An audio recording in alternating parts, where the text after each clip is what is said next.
ជំរាបសួរបងប្អូនទាំងអស់គ្នាមួយម៉ូតទៀតហើយជាប្រភេទរ៉ូ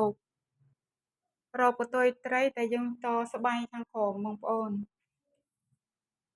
ជាប្រភេទអីវ៉ាន់ភ្ញៀវកំងដូចគ្នាដែរបងប្អូនគ្រាន់តែយកប្រភេទប៉ាក់ឬក៏កណាត់ដែលបងប្អូនគិតថាចង់យកមកកាត់កន្លែងបងប្អូនបានដូចគ្នាណាបងប្អូនយកទៅតម្លៃឈ្នួលកាត់បងប្អូនបានដូចគ្នាហើយម៉ូតនេះគឺស្អាតណាស់បងប្អូនខាងក្រោយគេបែបនេះភាសាខ្ញុំអត់កាប់លាវទេបងប្អូនហើយរាងគេស្អាតរាងគេឡើងខ្ទេចបងប្អូននេះជាប្រភេទរ៉ូបបងប្អូនពណ៌ក្លាបអូយស្អាតណាស់បងប្អូនបើសិនជាបងប្អូនមានតម្រូវការបងប្អូនអាចធ្វើការ order តាម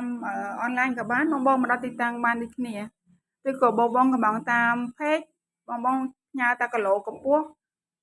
ពណ៌មកគឺបងធ្វើជូនបានដូចគ្នាដែរណាបងប្អូនដោយសារតែជាទូទៅភ្ញៀវភាគច្រើនគេគាត់អត់សូវមកដល់ទីតាំងទេគាត់កំងតាមអនឡាញអញ្ចឹងណាហើយម៉ូតនេះគឺស្អាតថតផ្ទាល់ឲ្យបងប្អូនបានមើលស្អាតខ្លាំង